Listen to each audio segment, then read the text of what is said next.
Hello student, welcome to this lecture. In this lecture, we are going to continue radioactivity. Last lecture में हम लोगों ने radio activity क्या होता है और रेडियो एक्टिविटी से एसोसिएटेड जो हम लोगों ने कुछ एक इक्वेशन देखा था, वो इक्वेशन कुछ इस प्रकार से था जिसमें हम लोगों ने कुछ इक्वेशन देखे थे, जिसमें एक इक्वेशन ये वाला था, that is n is equal to n naught okay e का पावर माइनस लैम्डा t। उसी प्रकार से हम लोगों ने दूसरा भी एक इक्वेशन ऐसा देखा था। वो इक्वेशन ऐसा था हम लोग के पास जिसमें हम लोग लिखते थे कि ln n by n naught is equal to minus lambda t। इसके अलावा हम लोगों ने ये भी रिलेशन देखा था।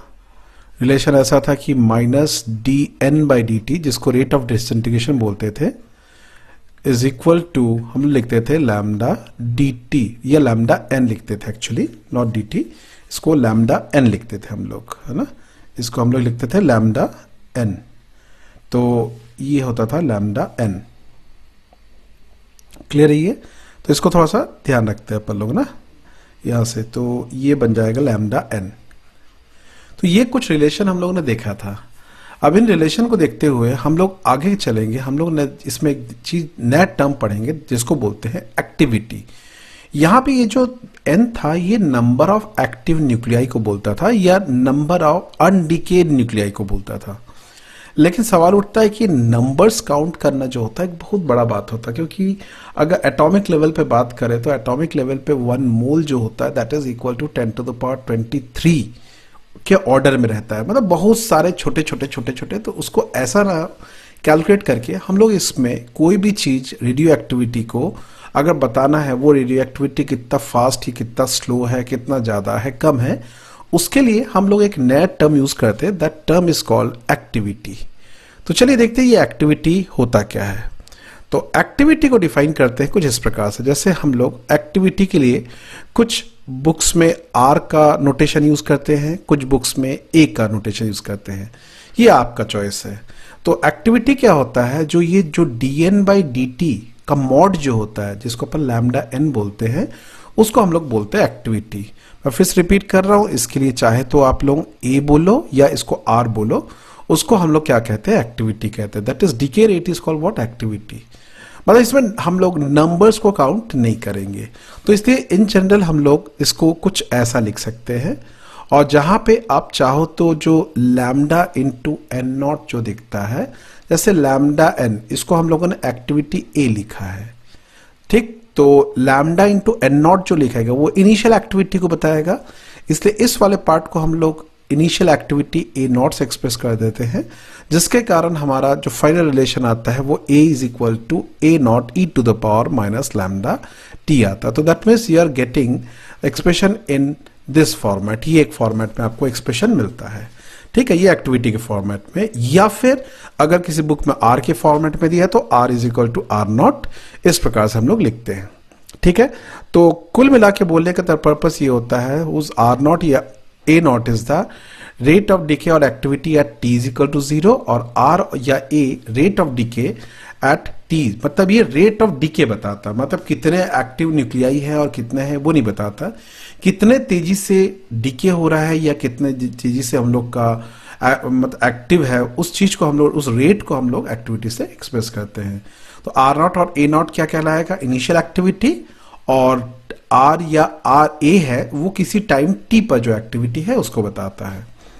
मतलब सारा हम लोग जब रेडियो एक्टिविटी का मेजरमेंट करते हैं हम लोग एक्टिविटी में ही करते हैं। अब इस एक्टिविटी का भी यूनिट्स होता है, तो ऐसा यूनिट जो होता है एक्टिविटी का वो होता है बेक्वेरेल। हेनरी बेक्वेरेल के नाम से इनको दिया गया है।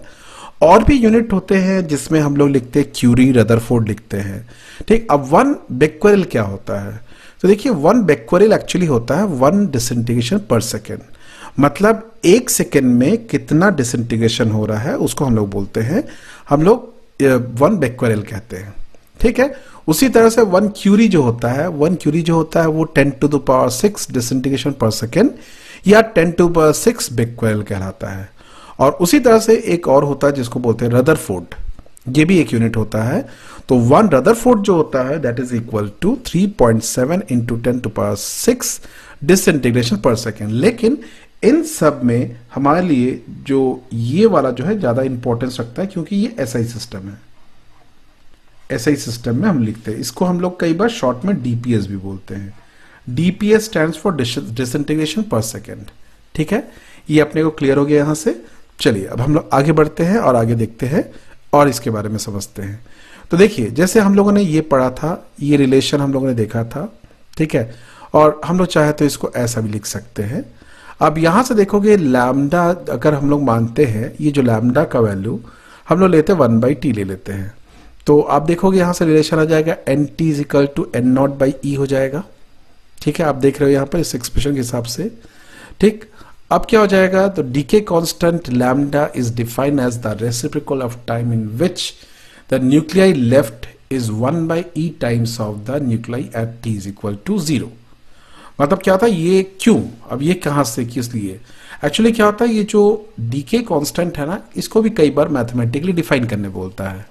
तो डीके कांस्टेंट को हम कैसे डिफाइन करेंगे, डीके कांस्टेंट को ऐसा बोलेंगे, इट इज डिफाइंड एज, मतलब कुछ नहीं करना आपको, यहां पर आप लैम्डा इज इक्वल टू क्या कर लीजिए 1/t कर देंगे, तो अपने आप देखिएगा nt इज इक्वल टू कितना आ जाएगा, यहीं से दिख रहा होगा आपको, nt is equal to 1/e आ जाएगा। ठीक है, तो यहां से इससे क्या समझ में आता है कि डीके कांस्टेंट वो टाइम होता है जिस टाइम में नंबर ऑफ एक्टिव न्यूक्लियाई जो होता है वो इनिशियल एक्टिव न्यूक्लियाई का 1/e टाइम्स होता है। और अगर एक्टिविटी के फॉर्मेट में बोलोगे तो वो टाइम जिसमें उसका एक्टिविटी इनिशियल एक्टिविटी का 1/e टाइम्स होता है। मतलब चाहो तो अगर एक्टिविटी के फॉर्म में लिखोगे तो आपको इसको ऐसा लिखना पड़ेगा, a0/e लिखोगे। मतलब हम लोग बोलेंगे कि decay constant is that time in which number of, या नंबर ना बोल के activity of radio active substance is equal to 1/e times of its initial activity.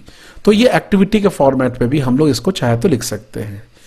एक और फॉर्मेट बनता है यहां से, ये भी एक बहुत अच्छा फॉर्मेट होता है जिसको आप ध्यान रखेंगे, nt is equal to 2t/t। अब बोलोगे से ये कैपिटल टी क्या होता है, यहां ये टी तो समझ में आ गया, टी को बता रही है, कैपिटल टी क्या होता है। तो ये जो कैपिटल टी होता है इसे कहते हैं हम लोग हाफ लाइफ पीरियड कहते हैं। अभी हम लोग हाफ लाइफ पीरियड को अपन डिस्कस करेंगे कि हाफ लाइफ पीरियड क्या होता है, बट अभी फिलहाल ये एक वेरी इंपॉर्टेंट रिलेशन याद रखना। मतलब आप मान के चलिए रेडियो एक्टिविटी का 90% न्यूमेरिकल आप इस फॉर्मूले से ही बना लोगे आप लोग। तो इस फॉर्मूले को आप बहुत अच्छे से दिमाग में रखेंगे, कुछ नहीं वो इसी फॉर्मूले से डिराइव किया गया है। ठीक है, अभी देखेंगे ये कहां से आया हुआ अपने पास। अब हम लोग हाफ लाइफ को डिफाइन करेंगे। ठीक है, तो हाफ लाइफ क्या होता है, देखिएगा, any radioactive element takes infinite time to disappear completely, so it is useful to speak about half life period of the element. मतलब क्या होता है ना, कोई भी एलिमेंट जो होता है, रेडियोएक्टिव एलिमेंट जो है, उसको पूरी तरह से खत्म होने में वो बहुत समय लगता है, इनफाइनाइट टाइम लगता है। तो आप कब खत्म होगा उसका इंतजार कौन करे, ज्यादा बेटर रहेगा हम लोग हाफ लाइफ में बस समझ जाते हैं। तो हाफ लाइफ मतलब वो टाइम जिसमें जितना भी सब्सटेंस रहता है उसका आधा बचा हुआ रहता है रेडियोएक्टिव सब्सटेंस का। या हम लोग बोल सकते हैं कि हम लोग की हाफ लाइफ वो पीरियड ऑफ टाइम होता है जिसमें किसी भी सब्सटेंस का, रेडियोएक्टिव सब्सटेंस का एक्टिविटी इनिशियल एक्टिविटी का हाफ हो जाता है। तो चलिए इसी को डिफाइन करते हैं हम लोग कि हाफ लाइफ को डिफाइन किया जाए। तो देखिए, individual nuclei decay takes place at random time. मतलब एक सिंगल न्यूक्लियाई की बारे में बात करें तो वो हम लोग का रैंडमली, हम लोग का रैंडम टाइम में क्या डीके होता है। और ये जो रैंडमनेस होता है ना, इसको हम लोग नॉर्मली अपना क्लासिकल फिजिक्स के से डिस्क्राइब नहीं कर सकते। इसको डिस्क्राइब करने के लिए हम लोग को क्वांटम थ्योरी की जरूरत पड़ती है। तो हम लोग क्या करते हैं, ये सारी चीजों को डिस्कस करने के लिए इस प्रोबेबिलिटी को कि कितने साल में कितना डिके होगा उसको पता लगाने के लिए हम लोगों ने एक नया टर्म को डिफाइन किया है, और वो टर्म होता है हाफ लाइफ। उसी को हम लोग बोलते हैं the probability for decay can be specified in terms of half life of a given nucleus. Okay, अब मान लेते हैं किसी समय में t इज इक्वल टू 0 पर नंबर ऑफ एक्टिव न्यूक्लियाई कितना है, n0 है। ठीक है, और at time t is equal to capital T denote किया जा रहा है हाफ लाइफ के लिए। तो at t is equal to capital T half of the nuclear decay हो गया, मान लेते हैं आधा न्यूक्लियर डिके हो गया। मतलब कुछ ऐसा मान लेते हैं कि पहले 1000 न्यूक्लियर था और t is equal to capital T time में 1000 का क्या हो गया 500 हो गया। ठीक, तो उस हिसाब से हमारा ये जो ग्राफ बनता है इस तरह से दिखता है। और जब ग्राफ दिखेगा तो आप देखिएगा ये जो अगर ये एन नॉट है initial number of active nuclei, और जैसे धीरे धीरे धीरे धीरे न्यूक्लियाई जब तुम्हारा हाफ हुआ ये एन नॉट बाई 2, इसका करस्पॉन्डिंग जो टाइम रहता है उसको हम लोग क्या बोलते हैं हाफ लाइफ बोलते हैं। तो इस ग्राफ को आप देख के समझ सकते हो कि कब हाफ लाइफ में उसका एक्टिव न्यूक्लियाई कितना होता है। और आप देख रहे होंगे 2 हाफ लाइफ में 1/4 हो जाता है और 3 हाफ लाइफ में कितना हो जाता है 1/8 हो जाता है। ठीक है, मतलब ये पूरा पूरा एक्सपोनेंशियली फॉल करता है। तो यहां से देखोगे that time t is equal to the two times of t half there will be n/4 degree. मतलब अगर ऐसा सोचा जाए तो ये एक्सपोनेंशियल फंक्शन डीके फंक्शन जो है वो चलता रहेगा और खत्म होने में इनफाइनाइट लगेगा। तो इस बेसिस पे हम लोग क्या डिफाइन करेंगे, half life period is defined as a time taken by nuclei to disintegrate to half of its original number of nuclei. तो इसीलिए आप इसमें ऐसा लिखेंगे जब t is equal to capital T होगा तब नंबर ऑफ एक्टिव न्यूक्लियाई या नंबर ऑफ अनडीके न्यूक्लियाई जो होगा वो इनिशियल का आधा हो जाएगा। और रेडियोएक्टिव डीके लॉ से आप क्या लिखेंगे n is equal to n naught e का power minus lambda capital T. और जैसे ही आप इसको यहां से सॉल्व करते हैं तो देखिएगा आपके पास 1/2 इज इक्वल टू e का पावर माइनस लैम्डा टी आ जाएगा। ठीक, इसको अच्छे से देखेंगे।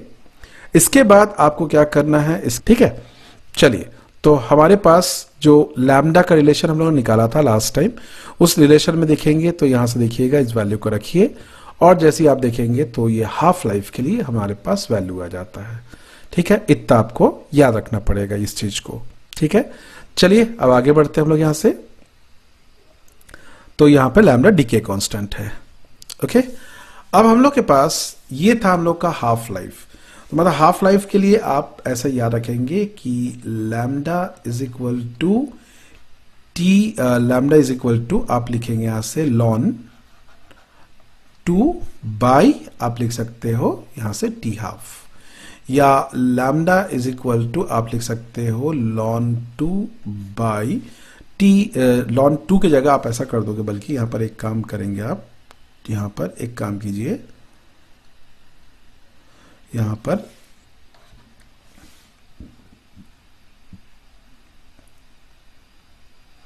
इसको आप ऐसा कर देंगे, इसको लिखेंगे 0.693 बाई टी कर देंगे। ठीक है, ऐसा भी लिखा जा सकता है। तो हाफ लाइफ वाला ये फॉर्मूला, और एक हम लोग देखे थे याद करना भी कुछ देर पहले, n इज इक्वल टू हम लोगों ने लिखा था n नॉट। ओके, उसका लिखेंगे 2 का पावर क्या लिखते हैं t बाई कैपिटल टी। ठीक है, ऐसा भी आप इसको याद रखेंगे। ये वाला maximum half life based numerical इसमें ही बनता है। ठीक है, तो चलिए अब हम लोग इसके बाद जो देखने वाले हैं दैट इज एवरेज लाइफ। अब पढ़ते हैं हम लोग एवरेज लाइफ क्या होता है, या मीन लाइफ भी बोलते हैं। तो देखिए एवरेज लाइफ को कैसे डिफाइन करते हैं, तो इसको डिफाइन करने के लिए कुछ इस तरह से बोला जाता है, it is defined as a ratio of the total life time of all nuclei to the total number of original nuclei. देखिए कहीं पर भी किसी का अगर एवरेज लाइफ निकालना, मतलब इसका एवरेज का मतलब आप ऐसा समझिए, जैसे आपको मैं एक एग्जांपल देता हूं। एग्जांपल कुछ ऐसा है कि मान लो एक कॉलोनी है। ओके, उस कॉलोनी में मान लेते हैं, मैं बताता हूं आपको कि कुछ एज का एक क्राइटेरिया बनाया हूं मैं। ओके, मतलब कितने एज में लोग एक्सपायर हो रहे हैं उसका एक टेबल बनाया हूं, और दूसरा मैं बना रहा हूं number of people. Okay, number of person. ध्यान से देखिएगा, ऐसे निकालेंगे। मान लेते हैं एक पर्सन ए है, मतलब एज, मतलब देखा गया 80 इयर्स में लगभग हम लोग का 3 लोग एक्सपायर्ड हो गए। मतलब 3 लोगों का जो लाइफ टाइम था वो हम लोग का 80 इयर्स था। उसके बाद हम लोगों ने दूसरा एक टेबल बनाया, 85 इयर्स में 2 लोग एक्सपायर्ड हो गए। मतलब 85 इयर्स 2 लोगों का लाइफ स्पैन जो था वो 85 इयर्स था। उसी तरह से 90 इयर्स में देखा गया 5 लोग एक्सपायर हुए, मतलब 5 लोग 90 इयर्स तक सरवाइव किए। और मान लेते 95 इयर्स के एज में 10 लोग सरवाइव किए, मतलब इसके बाद 95 इयर्स तक वो सरवाइव किए, उसके बाद मर गए। अब अगर आपको बोला जाता कि इनका एवरेज एज निकालो इस कॉलोनी का, तो आपको याद आता होगा आप जब स्टैटिस्टिक्स पढ़ते थे तो इसको लिखते थे XI, इसको लिखते थे आप लोग FI। तो इसके बाद आप एक तीसरा कॉलम और बनाते थे, चौथा कॉलम भी और बनाते थे ऐसा। वो तीसरा कॉलम हुआ करता था हम लोग का, जिसको बोलते थे हम लोग FI XI, FI XI। तो अब आप क्या करते थे, अब आप इसको मल्टीप्लाई करते थे, 80 इंटू 3 240 कर देते थे, ठीक। 85 इंटू 2 क्या करते, 170 लिख देते थे, ओके। उसके बाद 90 इंटू 5, ठीक है, यहां से 92 इंटू 5 450 कर देते थे। एंड फाइनली 95 इंटू 10 950 करके यहां पर आप लिखते थे, नीचे लिखते थे समेशन ऑफ FI XI। और जब आपको मीन निकालने बोला जाता था, दैट मीन्स एक्स मीन, तो आप लिखते थे summation of FI XI upon summation of FI। तो यहां पर भी कुछ वैसे ही होगा, देखिएगा टोटल नंबर कितना इयर्स का लाइफ स्पैन है सबका, ये total number of life time by number of person. तो नंबर ऑफ पर्सन, यहां पे उसी चीज को आप रिप्लेस कर दोगे, total life time of all person की जगह all nuclei to the total number of nuclei, कितने न्यूक्लियाई है।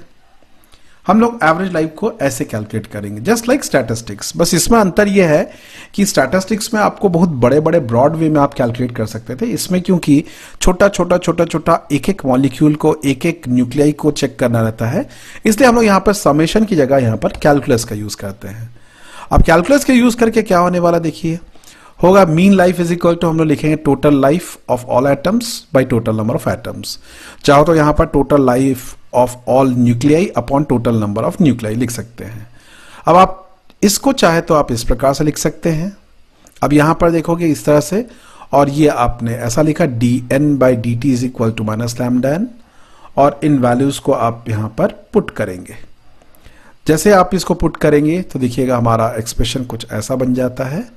तो ये आ जाता हमारा एवरेज लाइफ। और जब आप इसको सॉल्व करते हैं वहाँ 0 से लेकर इन्फिनिटी तक के बीच में, ठीक है, हमको मिलता है T average is equal to 1/λ। ये अपने पास एक रिलेशन आता है, बहुत इंपॉर्टेंट रिलेशन, ठीक है, कि T mean is equal to 1/λ, और आपको पता है 1/λ इज इक्वल टू 0.693/T। तो देयरफॉर जो T मीन होता है, इसको अच्छे से याद रखेंगे, T mean is equal to, आप यहां पर अच्छे से लिखेंगे, that will be your 1.44 times of T half. मतलब मीन लाइफ जो होता है वो हाफ लाइफ से ज्यादा होता है। मतलब ये एवरेज लाइफ को बताने का तरीका है। और एक चीज ध्यान रखेंगे, मैंने जो इतना यहां पर कैलकुलस करके डिराइव करके बताया, आपके लिए वो मैंडेटरी नहीं है। आप डायरेक्ट मीन लाइफ का डेफिनेशन को लिख के आप इस रिजल्ट को लिख दीजिए, और साथ में बाद में आप लोग इस रिजल्ट को भी मेंशन कर दीजिए। तो ये आपका यहां से क्या बन जाएगा, मीन लाइफ का डेफिनेशन मिल जाएगा आपको, ठीक है। तो ये था हमारे पास मीन लाइफ, ठीक। अब रहा सवाल हम लोग का कि हम लोग देखना चाहते हैं कि किस प्रकार से डीके कांस्टेंट और हाफ लाइफ को ग्राफिकली कैलकुलेट करते हैं। तो देखिए ग्राफ से आप इजीली कैलकुलेट कर सकते हैं। देखिएगा आप लोग यहां से कि log n0/t, यहां पर जो टाइम होता है, ये जो दिख रहा है आपको, उस टाइम को हम लोग क्या लेते हैं, हाफ लाइफ करके इंडिकेट करते हैं ग्राफिकली, ठीक है। ये देखिए इस प्रकार से n is equal to n0 minus λt। अब दोनों तरफ आप log ले लीजिए, log ले लेंगे तो आप यहां पर क्या करेंगे, इस प्रकार से बन जाएगा, और उसके बाद log n लिखते हैं। और बार बार ध्यान रखेंगे, मैं यहाँ पे ln नहीं लिख रहा हूँ, log की जगह ln लिख रहा हूँ, ln की जगह log लिख रहा हूँ। तो ध्यान रखना, log लिखने के कारण आपको ये 2.303 को मल्टीप्लाई करना पड़ रहा है, क्योंकि log और ln में रिलेशन यही याद रखेंगे आप लोग कि ln x ऐसा लिखा आपने is equal to 2.303 log x होता है, ठीक है। ln x is equal to 2.303 log x होता है। इसको आप बहुत अच्छे से याद रखेंगे, ठीक है। चलिए अब स्लोप ऑफ द ग्राफ, इस ग्राफ का स्लोप क्या निकलेगा, देखोगे नेगेटिव स्लोप है, और नेगेटिव स्लोप मतलब आपके पास इस ग्राफ से दिख रहा होगा लैम्डा बाई 2.303, और lambda is equal to 2.303 tan theta, okay, और lambda half is equal to आप यहां से क्या करेंगे ln 2 cot थीटा, ओके। बस इससे हम लोग का क्या हो गया, डीके कांस्टेंट को हम लोग ग्राफिकली निकाल सकते हैं। ऐसे ध्यान रखेंगे, ये जस्ट डेफिनेशन के लिए है, इसका कोई बहुत ज्यादा जरूरत नहीं है आपको पढ़ने का, सिर्फ थोड़ा सा रिलेशन के फॉर्मेट में आप इसको याद रख सकते हैं यहाँ पर, ठीक है। क्या होता है, कई बार स्लोप ऑफ द ग्राफ क्या होता है वो पूछ देता है, तो स्लोप ऑफ द ग्राफ देखना है, यहाँ से अगर कैलकुलेट करोगे तो आपको ये मिलता है, स्लोप ऑफ द ग्राफ आपको दिख रहा है यहाँ से क्या होता है, ठीक है। चलिए, क्योंकि ये देखिएगा y is equal to M X plus C के फॉर्मेट में है, तो स्लोप जो दिख रहा होगा, स्लोप m जो दिख रहा होगा आपको, that is what lambda by 2.303 है, ओके। इतना से अपना काम चल जाएगा। अब यहां तक था हम लोग का रेडियो एक्टिविटी। अब अपने पास एक प्रॉब्लम आता है कि हम लोग बात करते हैं कि यहाँ पर कि जो अल्फा बीटा और गामा जो डीके होता है वो एक्चुअली में होता क्या है, अल्फा डीके होने से क्या फर्क पड़ता है, बीटा डीके होने से क्या फर्क पड़ता है, और गामा डीके होने से क्या फर्क पड़ता है, इसके बारे में हम लोग डिस्कस करते हैं। चलिए हम लोग अब देखते हैं decay of nucleus alpha beta and gamma. Alpha decay क्या होता है, तो अल्फा डीके मतलब होता है alpha emission of alpha particle by nucleus to transform into different nucleus, is called alpha decay. मतलब कोई एलिमेंट जो रहेगा वो अपने में से अल्फा पार्टिकल को एमिट करेगा। अब अल्फा पार्टिकल किसको बोलते हैं हम लोग, अल्फा पार्टिकल डबली आयनाइज्ड हीलियम को बोलते हैं, ठीक है। तो और इस पूरे प्रोसेस में आपको पता है कि जो initial mass of the mass और जो फाइनल मास जो होता है उसका जो डिफरेंस होता है उसको क्यू एनर्जी कहते हैं हम लोग, ठीक है। इस इंटीग्रेशन का या डिसइंटीग्रेशन एनर्जी भी हम लोग कहते हैं। एनीवे अल्फा पार्टिकल जो होता है वो composed of 2 protons and 2 neutrons होता है, मतलब वो बेसिकली हीलियम न्यूक्लियस होता है, जिसे हम किससे डिफाइन करते हैं, He2 4 से डिफाइन करते हैं। अब देखिए क्या हो रहा है, इसमें क्या होता है, 2 पॉजिटिव चार्ज होता है, क्योंकि इलेक्ट्रॉन होता नहीं है, कोई भी इलेक्ट्रॉन कैरी नहीं करता, इसलिए ये डबली आयनाइज्ड हीलियम कहते हैं हम लोग। तो इसका चार्ज क्या होता है, +2e होता है। यहां पे देखिएगा आप, ये हमारे पास एक रेडियम है, रेडियम का जो एटॉमिक नंबर है वो 88 है, और रेडियम का जो मास नंबर है वो 226 है। इसका मतलब है कि रेडियम में 88 प्रोटॉन है और 138 न्यूट्रॉन है, ये हमको पता है। अब ये रेडियम जो है ना अल्फा पार्टिकल एमिट करता है, तो जैसे अल्फा पार्टिकल एमिट करता है मतलब 2 प्रोटॉन 2 न्यूट्रॉन हीलियम का न्यूक्लियस एमिट करेगा, तो जिसके कारण 88 में से 2 प्रोटॉन चला गया और 138 में से 2 न्यूट्रॉन चला गया, तो जिसके कारण क्या हो जाएगा, जो एटॉमिक नंबर है वो 88 से जो नया एलिमेंट बनेगा वो बनेगा रेडॉन। रेडॉन का जो एटॉमिक नंबर है वो 88 से 86 हो जाएगा, और न्यूट्रॉन नंबर जो है वो 138 से 136 हो जाएगा, जिसके कारण आप देख रहे हो हुआ क्या, आप देख रहे हो कि जो एटॉमिक नंबर है वो 2 कम हो गया और मास नंबर जो है वो 4 कम हो गया। यहां पर देखोगे मास नंबर 138 था हम लोग के पास, यहाँ पर सॉरी 226 था, ये 222 हो गया, और एटॉमिक नंबर जो है हम लोग का वो 88 था, वो क्या हो गया 86 हो गया। मतलब क्या समझ में आया कि अल्फा डीके होने से जो पार्टिकल होता है, जो भी एलिमेंट होता है, उसका atomic number decrease by 2, okay, और उसका मास नंबर डिक्रीज बाई 4 हो जाता है, ठीक है।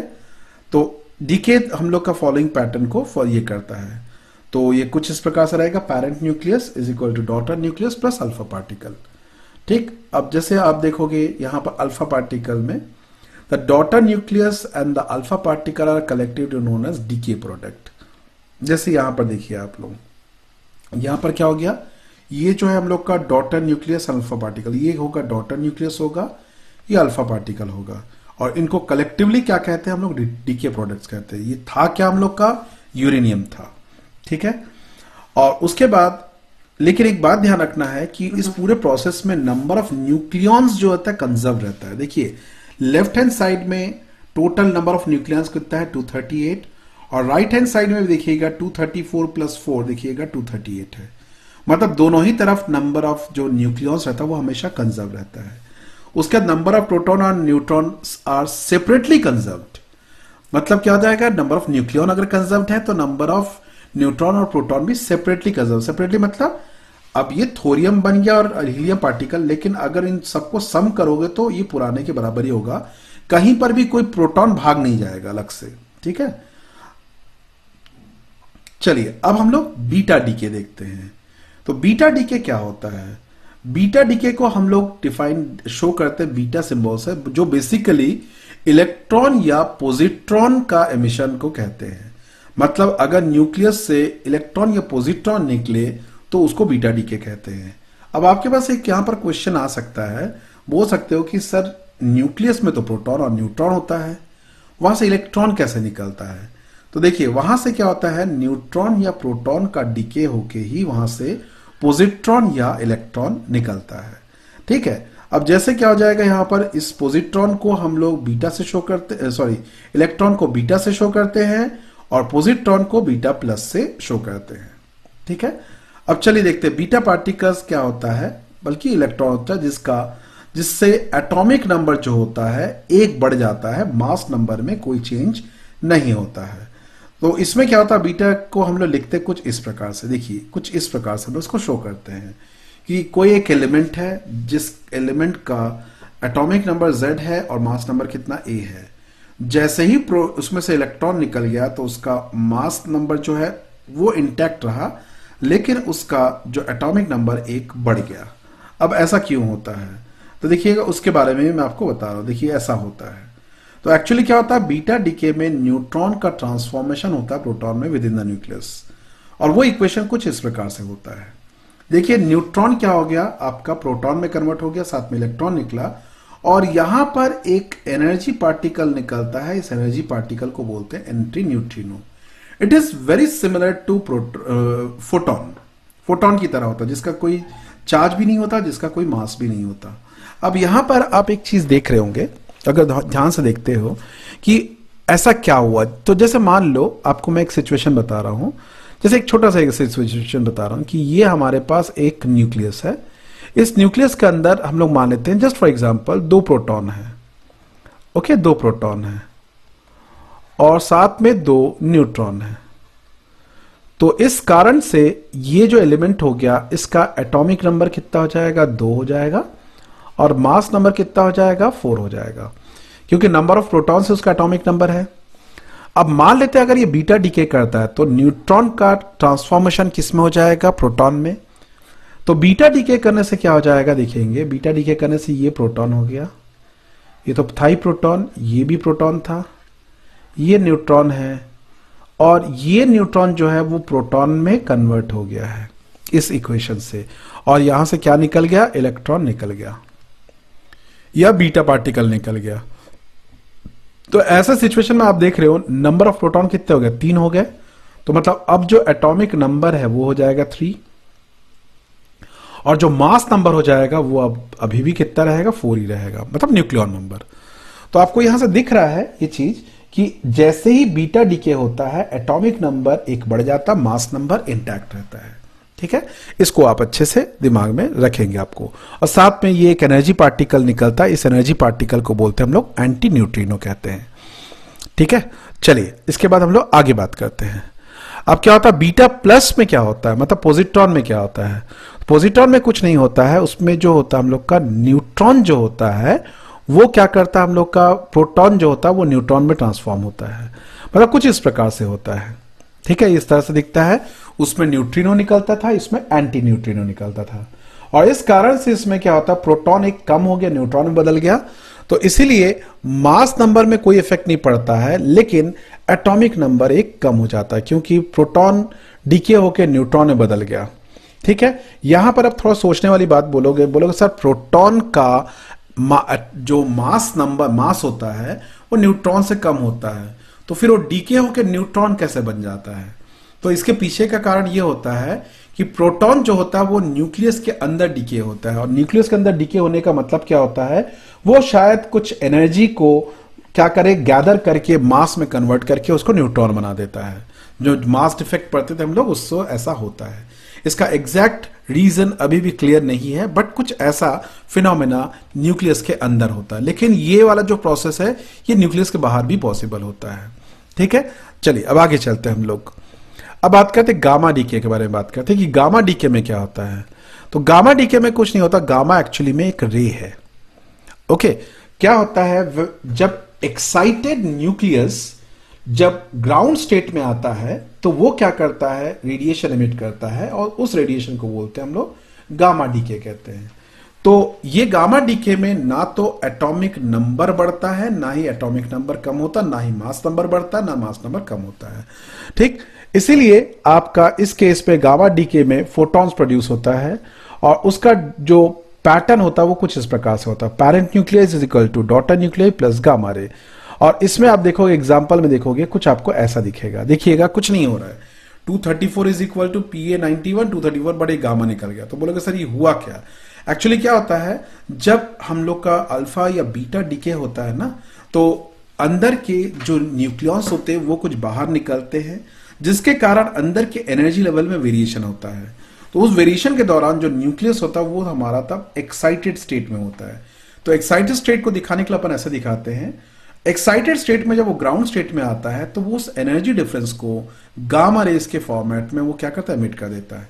और यही वो कॉन्स्टिट्यूएंट है या यही वो पार्ट है रेडियो एक्टिव एलिमेंट का जो हम सब के लिए, सभी लाइफ लिविंग ऑर्गेनिज्म के लिए डेडली होता, बिकॉज ये इसका एनर्जी, इसका पेनेट्रेटिंग पावर इतना ज्यादा होता है कि ये हमारे टिश्यूज को, हमारे सेल्स को डैमेज कर देता है। इनफैक्ट ये जो जेनेटिक मतलब जो पार्ट है उस पार्ट तक हम लोग को क्या खराब कर देता है, मतलब डीएनए वीएनए तक को खराब कर देता है, और ये हमारे लिए सबसे ज्यादा फेटल होता है। ठीक है, तो फाइनली हमने क्या कंक्लूजन निकाला कि अगर अल्फा एमिशन होता है, ठीक है, अगर अल्फा एमिशन होता है, तो जैसे मान लो कोई एलिमेंट है अपने पास, अल्फा एमिशन में हम लोगों ने कोई ये ले लिया, कोई अल्फा ले लिया, सपोज ले लेते अल्फा, जैसे कोई एक एलिमेंट है एक्स, इसका एटॉमिक नंबर है जेड और इसका मास नंबर है ए, और अगर ये अल्फा पार्टिकल एमिट किया तो अल्फा पार्टिकल एमिट किया तो आप इसको अल्फा लिखो या फिर He24 लिखो, तो एक नया एलिमेंट बनेगा। उस एलिमेंट को ले लेते Y, जिसका एटॉमिक नंबर 2 कम होगा और मास नंबर जो होगा वो 4 कम हो जाएगा। ये अल्फा में होगा। बीटा में क्या होगा, मान लेते कोई अगर एलिमेंट है, ठीक है, उस एलिमेंट का एटॉमिक नंबर Z है, मास नंबर A है, और वो बीटा डीके करता है। बीटा डीके करता पता है, इलेक्ट्रॉन एमिशन करता है बीटा डीके। तो तब देखते हैं उसका एक नया एलिमेंट का फॉर्मेशन होगा, उस एलिमेंट का एटॉमिक नंबर 1 बढ़ जाएगा और mass number as it is रहेगा। ठीक है, और गामा रेडिएशन जैसे कि आपको बताया जाए, गामा में कोई फर्क नहीं पड़ता, सिर्फ वो एक्साइटेड स्टेट से ग्राउंड स्टेट में आता। मतलब अगर आप कभी ऐसा शो करते हो, इस प्रकार से ऐसा शो करते हो, ऐसा, ठीक है, एक्साइटेड स्टेट से, तो ग्राउंड स्टेट में आएगा तो भी आप ऐसा ही लिखोगे, ऐसा लिखोगे, बस ग्राउंड स्टेट में आने के कारण उसमें गामा लिख देते हो। और ज्यादा हुआ तो आप ऐसा लिख दीजिए गामा में, क्योंकि गामा का कोई चार्ज भी नहीं होता, गामा का कोई मास भी नहीं होता है। ठीक है, this is excited state, this is ground state. तो ये था पूरा कहानी हम लोग का गामा डीके का। तो चलिए हम लोग नेक्स्ट लेक्चर में इसका कुछ इलस्ट्रेशंस देखेंगे, फिर हम लोग फिजन एंड फ्यूजन के बारे में बात करेंगे। So till then, bye, take care,